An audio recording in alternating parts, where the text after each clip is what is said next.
threshold needed to become the next commander-in-chief. Despite all this, Democrats are continuing to try to undermine the president-elect and are still refusing to accept the election results. According to Politico, in an interview with his hometown newspaper, former President Bill Clinton took several shots at President-elect Trump, saying, quote, "One thing he does know is how to get angry white men to vote for him."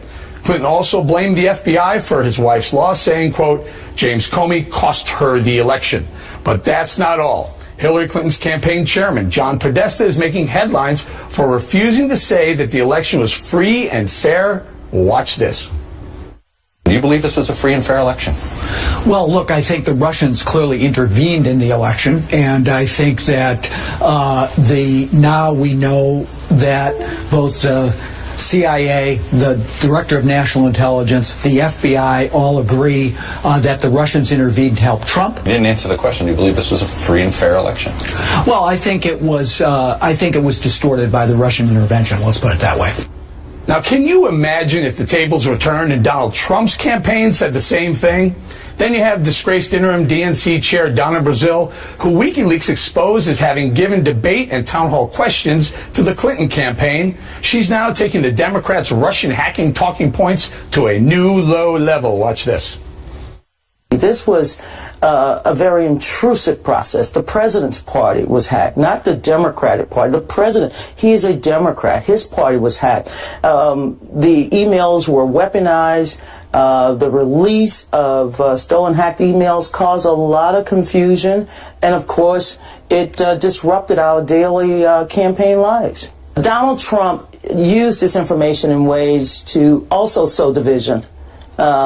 I was very disappointed, and his repeated usage of some of the stolen information, he used it as if he received daily talking points.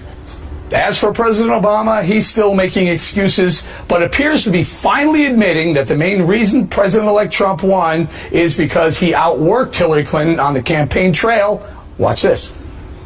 Oftentimes, younger voters, minority voters,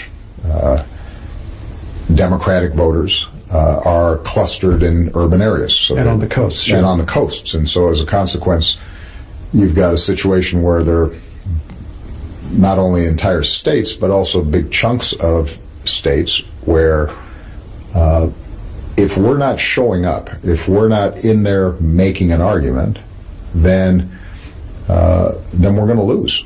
And we can lose badly, and that's what happened in this election. Joining us now with reaction is the author of the best-selling book Treason, former Speaker of the House and Fox News contributor Newt Gingrich. Mr. Speaker, I want to get to all the election results and the Electoral College vote in a second, but first I want to talk to you a little bit about what's been going on in Europe. First, we saw earlier today, we saw the Russian ambassador in Turkey being assassinated on television, actually videotaped, and then later on we hear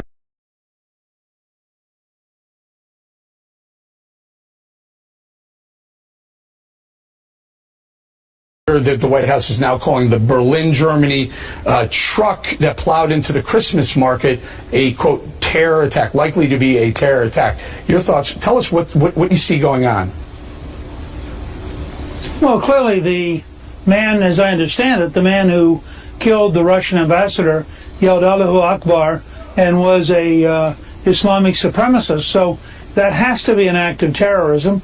Almost certainly the truck in Germany was another act of terrorism. It'll be interesting to see if it's from somebody who is a refugee, which will put Chancellor Merkel's government in even deeper trouble, as the German people are increasingly tired of criminal behavior from various refugees who she's allowed into the country. So this is just part of the dangers of the world we now live in. You may have noticed that tourists were attacked in Jordan, something that's very unusual. But yesterday, a group of tourists were at a castle in Jordan, and they were attacked, and I think about 12 of them were killed. It's a very unusual happening. We are up against a worldwide effort, and we have no current strategy capable of dealing with that problem. Mr. Speaker, talk to us about the relevance of that Russian ambassador being shot. We know what's going on. This at least temporary truce or peace agreement that's supposed to be going on in Syria. Will it hold? And what is the risk to the Russian side of this? Look, Well, I mean, one of the things that Western liberals have refused to recognize is if the Russians and the Iranians are prepared to back Assad, the dictatorship's going to survive. There's not enough force on the other side. And so what you're seeing happen is slowly they're grinding down the opposition. The opposition, by the way, is not particularly nice people. I mean, we're now learning in Aleppo, for example, that a lot of people were terrorized. They were told if they tried to leave, they'd be killed. This is by the so-called moderates. I think the Turks are very upset, and they don't quite know what to do because they have ISIS and Al-Qaeda directly south of them, and they have the Kurds to their east, and they're under tremendous internal pressure now. But our Syria policy is in shambles right now, Mr. Speaker. When you have the Russians hardening now, I assume they're going to harden after their ambassador was killed. We're on the other side of this. We were the ones who were saying, hey, we need Assad must go. Russians are saying Assad must stay. What does President-elect Donald Trump do? What's he stepping into? Well, I think that this is why General Flynn is going to matter as head of National Security Council, and I think that's why General Mattis is going to matter, and Secretary of State is going to matter, because they're going to have to sit down and really think through a new strategy. Now, with Jim Mattis and with General Flynn, you have people who were there. General Kelly, who will be at Homeland Security, they've all been there in combat. They have a very good sense of the region, and I suspect they will be giving the President-elect some very professional advice about what to do. But I think part of it has to come from a realization that we have, unless we're prepared to really deeply invest, which I don't think we are, we have very limited options right now in dealing with Syria. Okay, we'll leave it right there because I want to pivot back to some of the other news of the day. Donald Trump, President-elect Donald Trump, has now gone over the 270 threshold. He will be the next president of the United States. Now, we heard the Democrats out in force over the weekend whining anyone but Clinton, ABC, anyone but Clinton's fault that she lost. Specifically, Donna Brazile. You heard her right there. Now, this is someone who leaked some questions about debates and about town halls to Hillary Clinton. Should she even have a voice going forward in the political debate? Well, I think clearly she and CNN believe this, and they fired her. I like Donna personally. I've known her for many years. We have ties going back to Tulane and to New Orleans. She's a wonderful human being, but she got caught up in something that really was to her disadvantage. I suspect she will not, be there much longer as National Committee Chair. But the one that I think is far more interesting is the campaign chairman, who, remember, was in charge of $1 billion. $1 billion. Had the incumbent president as his ally. Had the national news media as his ally, and they lost. And so he's looking for anybody he can blame in order to get out from under this. And it's almost comical to watch them look. I think the next phase will be that it was Martians. This was all done by Martians, and Hillary would have won except for the Martians. Except for the Martians. John Podesta, I guess you're talking about Podesta, and Robbie Mook also could. Those two took a lot of the blame the night of the election. Apparently the reports were that she got very angry with both of them.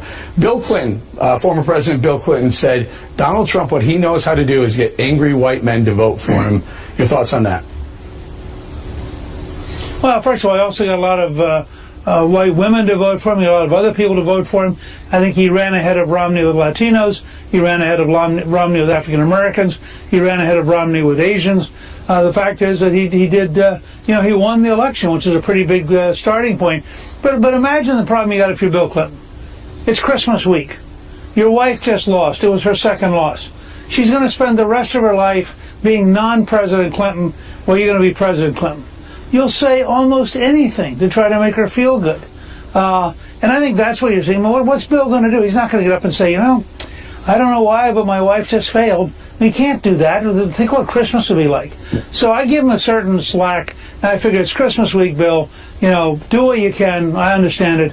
But none of the rest of us should take it seriously. You're being generous. You're being generous. I mean, there's that angry white male comment. It's Christmas, Eric. Come on. Yeah, it's Christmas. But as you point out, Donald Trump exceeded Mitt Romney in the Hispanic vote. He exceeded Mitt Romney in the African American vote as well. So you can push back on Bill Clinton a little bit. Hillary Clinton, what was the turning point? We have about 30 seconds or so. What was the turning point? Why did she lose this election?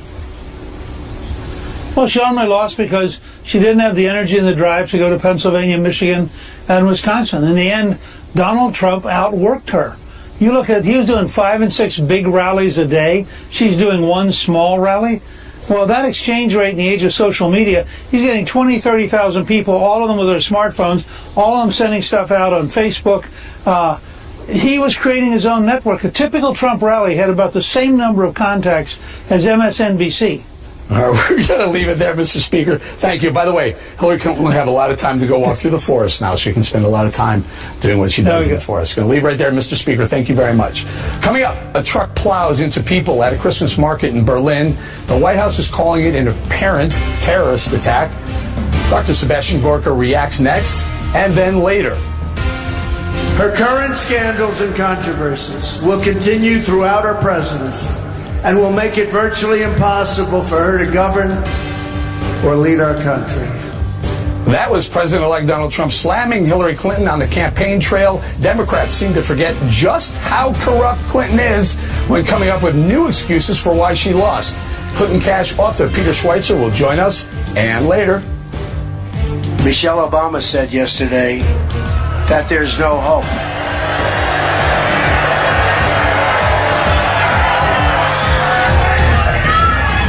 But I assume she was talking about the past, not the future. President-elect Donald Trump is responding to the First Lady Michelle Obama's comments about Americans losing hope after his victory. Charlie Hurt and Judge Jeanine Pirro will weigh in. That and a whole lot more as Hannity continues. This program is brought to you by Right at Home. Make sure your loved ones receive the right care. Right at Home. In Washington, good evening. The number of dead rising in a holiday horror scene in Berlin, Germany. 12 people now confirmed killed when a truck slammed into a crowd enjoying an outdoor Christmas market. Many of those killed were crushed to death. At least 48 were injured and sent to hospitals. German police are working to confirm their suspicions of a terror attack. The driver of the truck has been arrested. Sources telling Fox News no Americans are believed to be among the victims. In Arkansas, police offering a $20,000 reward in the hunt for a killer of a 3-year-old boy. The boy shot and killed during a road rage incident Saturday while Christmas shopping with his grandmother. Police say the shooter was angry at the grandmother for taking too much time at a stop sign. That's Look at News. I'm Kelly Wright. Now, back to Hannity.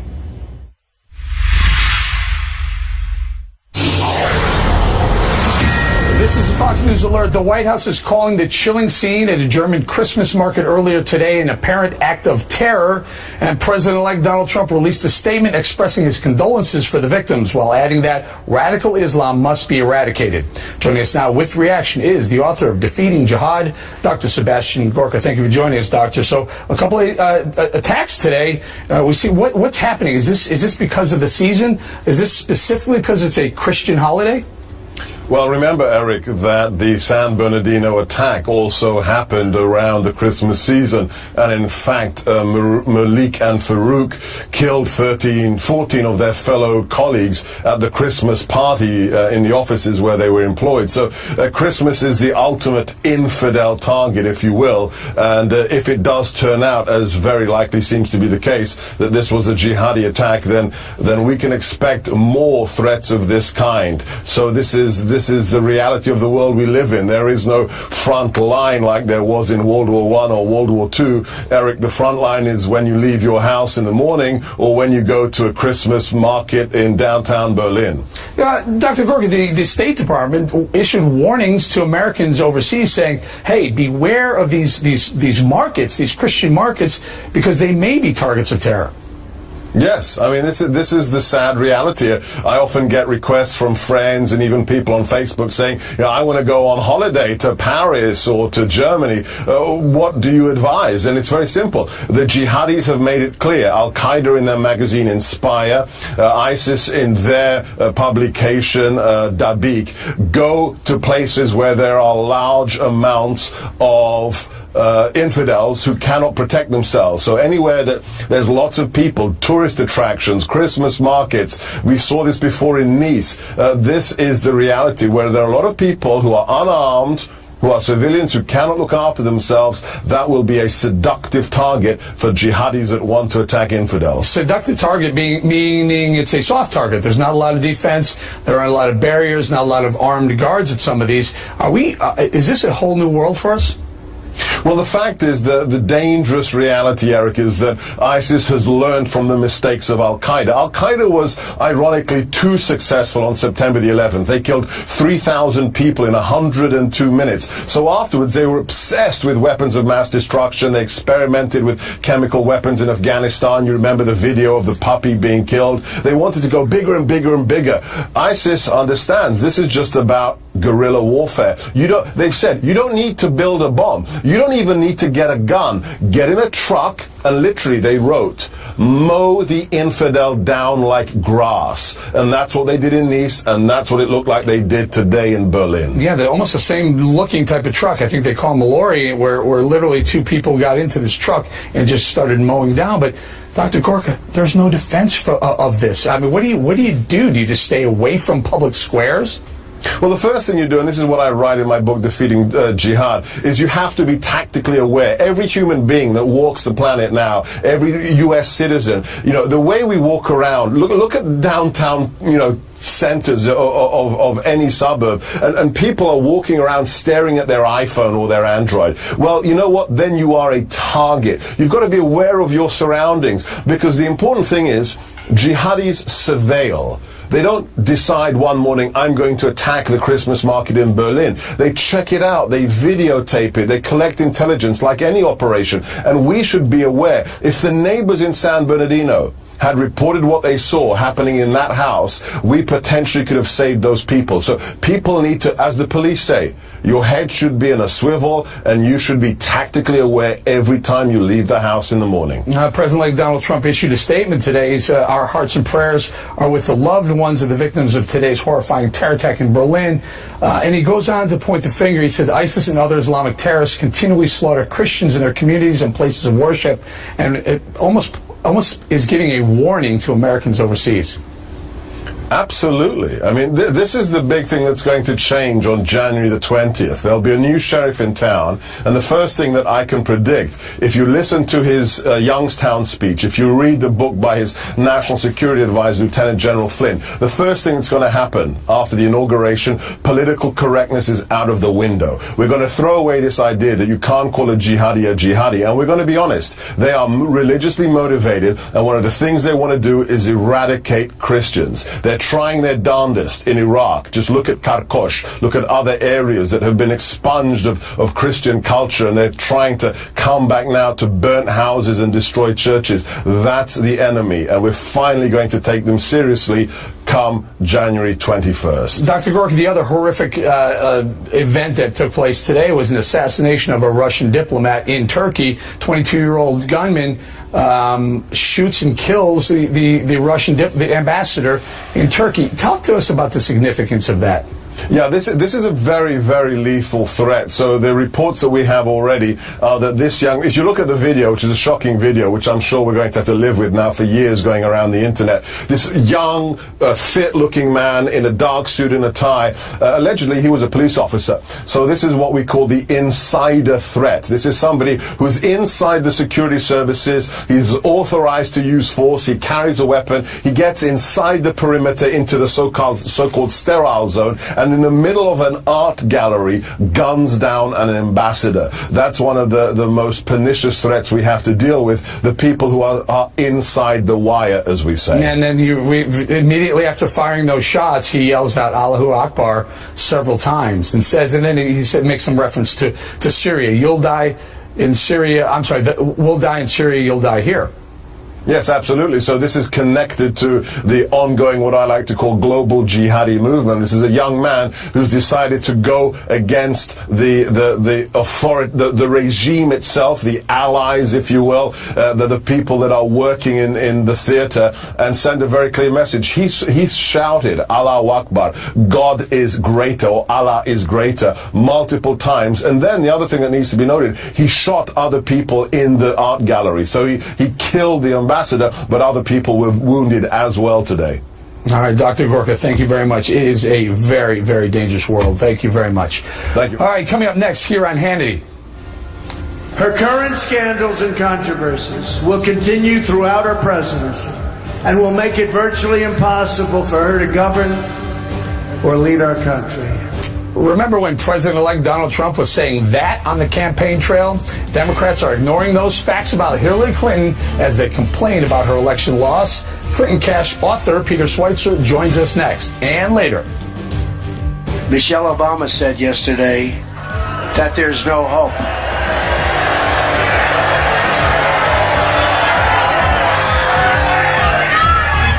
But I assume she was talking about the past, not the future.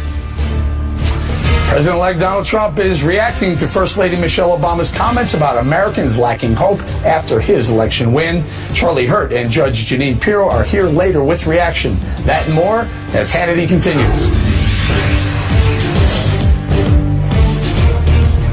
Clinton lost in November, but many on the left just can't quite get over it. And while liberals continue to whine and make up excuses, one main reason for Clinton's devastating loss is her blatant corruption. You might remember, then candidate Donald Trump called her out on the campaign trail over and over again. Watch this. The FBI has reopened its criminal investigation into Hillary Clinton. She shouldn't be allowed to run. They're also conducting a second criminal investigation into Hillary's illegal pay-for-play corruption at the State Department. We could very well have a sitting president under felony indictment and ultimately a criminal trial. Her current scandals and controversies will continue throughout her presidency and will make it virtually impossible for her to govern or lead our country. Now, I don't think it's going to matter because she's not going to win, but joining me now to remind liberals just why Hillary Clinton lost the election is the author of Clinton Cash, the untold story of how and why foreign governments and businesses helped make Bill and Hillary rich, Mr. Peter Schweitzer. Peter, thanks for joining us. Let me start with this. How rich are Bill and Hillary Clinton? Well, they've made about $250 million since they left the White House, which if you compare that to other ex-presidents, that's maybe 8 times what any other previous ex-president has made. So they're very wealthy, and they've taken in a whole lot more than anybody else has in their position. Okay, Peter, that's amazing. First of all, that's almost blows my mind that 8 times any other former president. But is it corruption? Is it cronyism? And by the way, are either and all or both of these illegal? Yes, I think there was a lot of illegal activity. Look, I think if you were to give a subtitle to this election, it's that corruption has consequences. People don't like corruption. If you look at the surveys, the exit surveys, 3 out of 4 Americans believe there was widespread corruption in Washington, D.C. So when Hillary Clinton, whether it's the Clinton Foundation, whether it's Bill's speaking fees, whether it's the email scandal, when people hear about that repeatedly, it bothers them. And the Democrats don't seem to think it did bother people. But look, far before the hacking took place, going back into 2015, some 70% of the American people did not trust Hillary Clinton to be honest and trustworthy. And that has major consequences, particularly when independents vote. Okay, let's talk a little bit about the money coming in and the money going out. Start with the money coming in. A lot of pay-to-play accusations. Tell us about whether it's legal or illegal, some of the activities that may be questionable. Well, if you perform a favor for somebody in exchange for money, whether it's explicit or not, that is a crime. And whether that goes to a charity you control, like the Clinton Foundation, or ends up in your pocket, it's a crime. So if you look at something like a crime punishable by what? By going to jail. It's a violation if you are a federal government employee, whether you're the President of the United States or someone else, to do a favor, an official government favor, in exchange for somebody else. The notion of pay to play. Now, proving that is not always easy, but you can prove it sometimes, of course, if you have a videotape confession or if you catch something on audio, the FBI is listening in. You can also, though, be charged, as happened to Senator Menendez of New Jersey. They use these shell corporations and these kind of brokers for the money to go into these areas, and then it comes back to them. Is that enough, plausible deniability for them?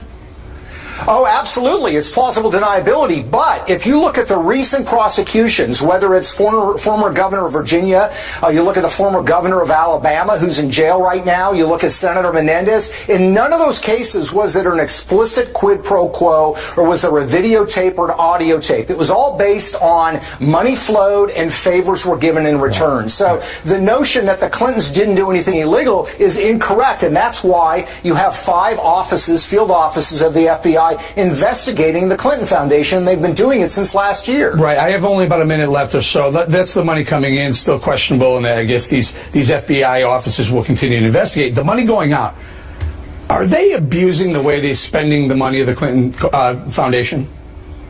Oh, absolutely. And you don't have to go any further than the internal evaluation that was done for them by Simpson Thacher, the law firm that Chelsea requested. And in that review, they asked Clinton Foundation employees to rate the effectiveness of the charity and the way it spent money on a scale from 1 to 10. Clinton Foundation employees on average gave it a 4 for effectiveness. Some employees gave it a 1. That internal review, by the way, Eric, also said that they found evidence of quid pro quo expectations between donors and the Clintons. So it is a settled case that the Clinton Foundation was ineffective and that there was pay to play. You don't need to go anywhere else in that internal review. I want to stay on this, these outflow of funds from the foundation. Someone's got to pay for the travel. Someone's got to pay for the restaurant. Someone has to pay for the security. Should the Clinton Foundation be paying for all the Clintons and their whole family structure to be living this lifestyle?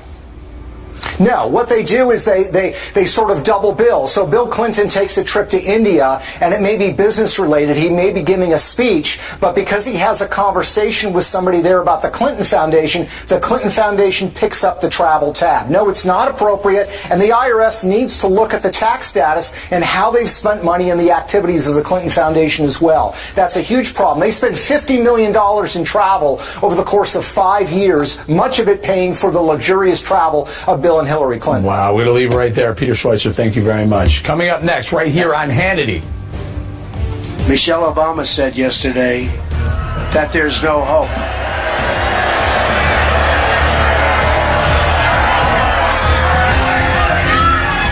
But I assume she was talking about the past, not the future.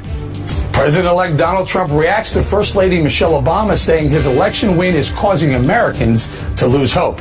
Charlie Hurt and Judge Jeanine Pirro will weigh in later. Plus, we will build a great wall, and we will stop illegal immigration for good. And President-elect Donald Trump vows to build a border wall with Mexico, and it couldn't come at a more dire time. According to the Border Patrol, in November, more than 47,000 people were caught trying to cross the southern border. Chris Kobach joins us later as Hannity continues. Plowed through a crowd of shoppers at a Christmas market. Many of the victims were crushed to death. The driver of the truck has been arrested. An alleged accomplice identified as a Polish citizen died at the scene. The U.S. ambassador to the UN is urging member nations to quickly put monitors on the ground in eastern Aleppo, where a mass exodus of civilians and rebel fighters is underway. The need for urgency is prompted by reports that many of the people waiting to be evacuated are dying of exposure in bitter cold weather. That's a look at news. I'm Kelly Wright in Washington. Back now to Hannity.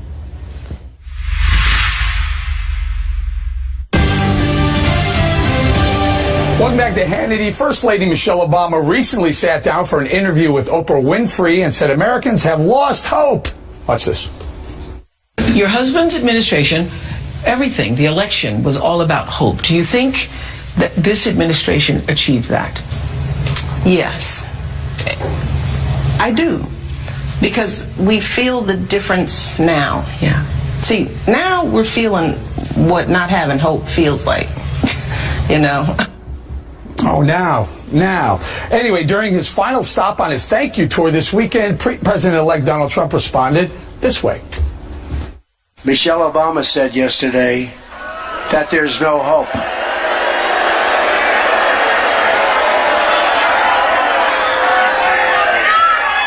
But I assume she was talking about the past, not the future. I actually think she made that statement not meaning it the way it came out. I really do, because I met with President Obama, and Michelle Obama in the White House. My wife was there. She could not have been nicer. I honestly believe she meant that statement in a different way than it came out. Well, joining us now with reaction is Fox News contributor Charlie Hurt and the host of Justice, Judge Janine Pirro. Judge, you're fired up on this one. This one's getting to you, right? Go ahead. No, I just want to know. Now there's no hope. All of a sudden, Barack is leaving office and hope is gone. Rises and falls with Michelle and Barack Obama. There no longer is any hope. I thought that when they hit low, they go, the Obamas go high. Here's the bottom line. When you've got people who are saying, when we leave office, you guys don't have any hope, that is an outrage. And the lack of hope is why Donald Trump won this election. The lack of hope is why outsider won an election, why 30,000 people on a cold night get together with their kids, wait in line to see Donald Trump. Hope is when people at Carrier get their jobs back because an outsider, not the Obamas, not the Democratic Party, make a decision that they are going to elect someone who's going to do something for them. You know what, Charlie? Small businesses are suddenly showing signs of hope. Consumer confidence is going up. There's hope. There's hope in the economy. There's hope for the average American now. Yeah, there's hope in all the places outside of the White House gates, obviously. This is, I think, what happens when you spend 8 years campaigning on some sort of empty promise, a slogan about hope. It loses all meaning. And what I find really sad about this at this juncture in history is that you had the Obamas. They had a story that they told people, and it really was a very hopeful story, and people believed in them. And they had this extraordinary moment, this extraordinary opportunity, had 8 years to do it, 2 years of Democrats in control of the Congress, and they completely failed by any measure. And for them to sit back and with this rearguard action about how now everything's hopeless, it's a sad day. Judge, didn't the First Lady at one point say, "I'm finally proud to be an American"? What did she insinuate with that? When her husband was about to be nominated a candidate for president, she was 44 years of age, and for a woman who was a lawyer, who's someone who was educated in this country, to say, "For the first time, I'm proud to be an American," and then when they leave the White House, hope is gone for all of you because we're leaving. You know when hope was gone? Hope was gone for men on a rooftop in Benghazi. Hope was gone for those people at Carrier when Obama said to them, "There's no way you're getting your jobs back." I mean, if people look at what happened during the Obama's reign in the White House, that the racial divide, the hatred of law enforcement, the hatred of the military, all that was destroyed during their 8 years. And shame on them for trying to convince America, who now is so strong behind Trump, that they are the reason that they're going is the reason we're going to lose and we're a failure. What's the end game, Charlie? Here, what's the play here? To say literally with 32 days left before they leave the White House, hope is leaving us again. What is this all about? I think that the Obamas are pretty much going through what all Democrats are going through right now, which is the 7 stages of grief or 12 stages of grief or denial or whatever, where they're having to realize that the Obama presidency was a complete failure for Democrats. This wasn't just a one-night loss, last month. This was 8 years of losses for the Democratic Party. The only Democrat to win re-election was Obama himself, and therefore he was able to say, "Look, I've been a success. My presidency has been a victory." No, it wasn't. He destroyed his party in the process, and so instead of looking at the root causes of it all, they're just trying to spin and try to cast blame and try to get out of everybody blaming them for it. Judge, I think Charlie's right. I believe there's 5 stages of grief. Yeah. One of them is sadness. Then there's also denial, and then there's anger. I'm not sure what stage are they in right now.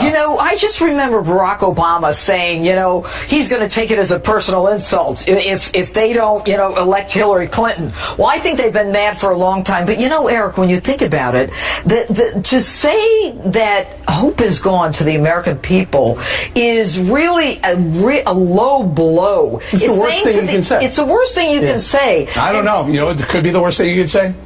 You're deplorable. irredeemable. That could be the worst thing. It tells you but what they hope think leaving could be of the second. majority. That and make no mistake, Donald Trump ran to win the Electoral College, and that's just what he did. He didn't run to win the popular vote because that would have been a different race.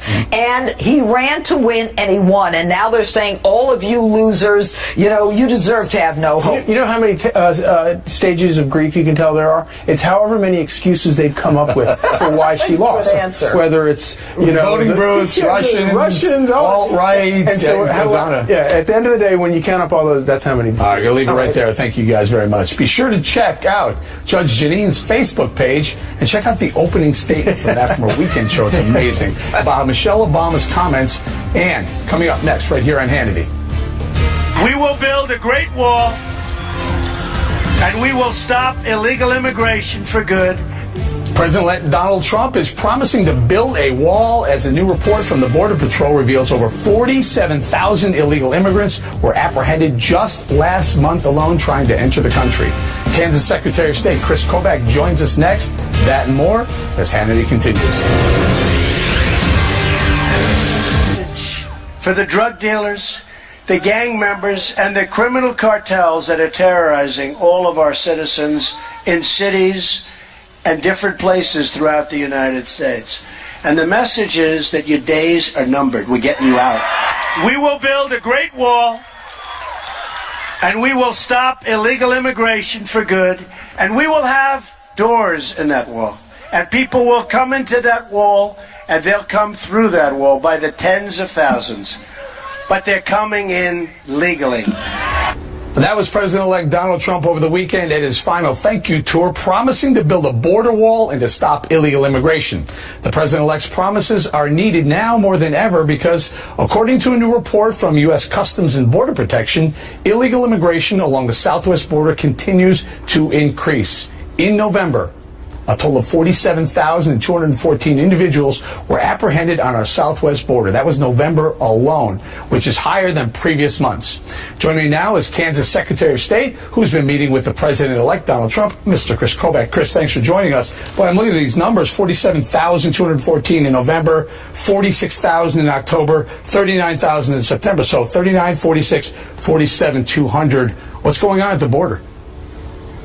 This is a really interesting phenomenon, and it's something new because we've never in our history had a president-elect coming into office promising to increase enforcement levels and to build a wall. So it's interesting what happens is that the alien smuggling networks and the illegal aliens themselves will often react to what's happening in the American political scene.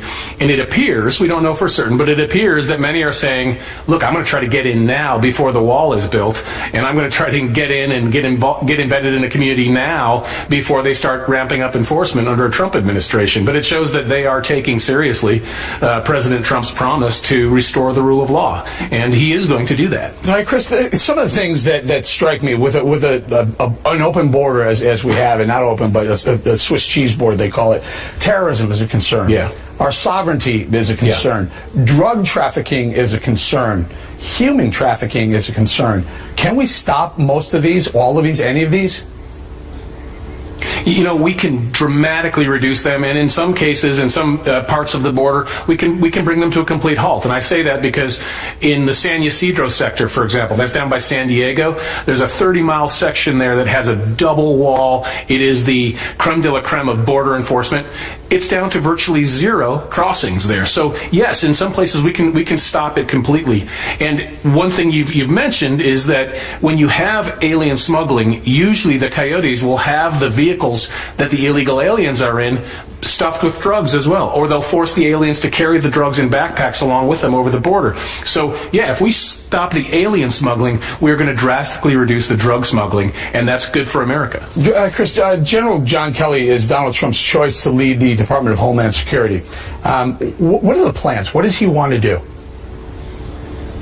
I think he's shown a very keen interest in the terrorism that exists south of our border in some parts of Central and South America. And so that awareness of a very real terrorism threat on our southern border is going to be very important. I think, having spoken with him and having spoken with the president-elect, I think that you're going to see a real focus on securing Americans not only from illegal aliens who may be criminals and illegal aliens who may be taking jobs from Americans, but also those terrorists who are using our southern border. And we've been aware of this for more than 15 years, of many cases of terrorists coming across our southern border. And it's so easy for them to do right now, but under a Trump administration, that's definitely going to change. It's become a lot harder. Have we just been lucky? Have we been lucky that we've caught a lot of these people who've come across the border? As you point out, terrorist ISIS has said use the U.S.'s southern border as a method of getting in. Have we just been lucky it hasn't been worse?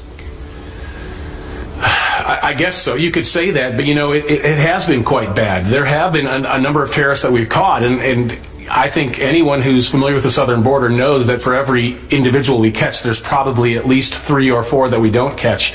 And so I can only imagine the number of terrorists who have already successfully entered over the southern border. And, another area where terrorists have been abusing the system is the refugee program. Just since the early 90s, there have been 18 major terrorists who have fraudulently used our refugee program to get into this country, including some very big names and masterminds of the 1993 attack on the World Trade Center, for example.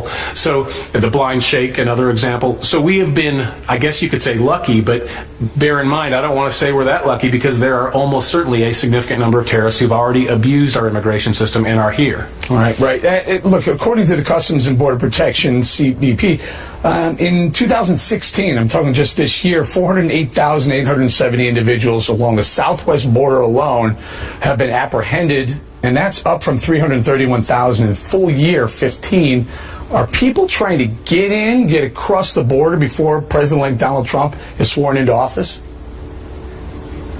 I think they're taking very seriously the promise of Mr. Trump to build a wall. And once that wall is built, it's going to be a lot harder to get across that border. So I think there is undoubtedly an uptick from that.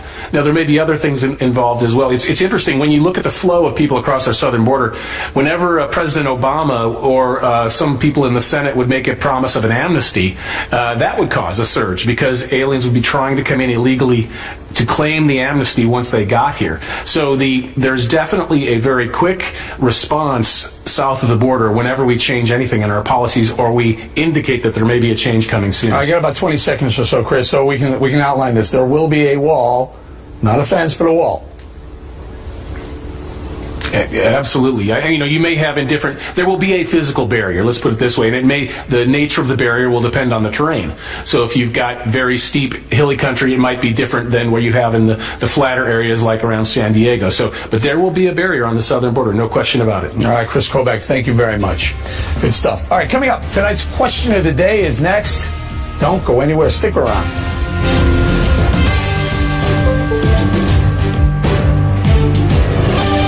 Welcome back to Hannity. Time for tonight's question of the day. Are you sick of the Democrats being sore losers? Head over to Facebook.com/Sean Hannity and let us know what you think. Unfortunately, that's all we have time for this evening. I'll be filling in for Sean all week. And also, don't forget to tune into The 5 every day at 5 p.m. Eastern. We'll see you back here tomorrow night.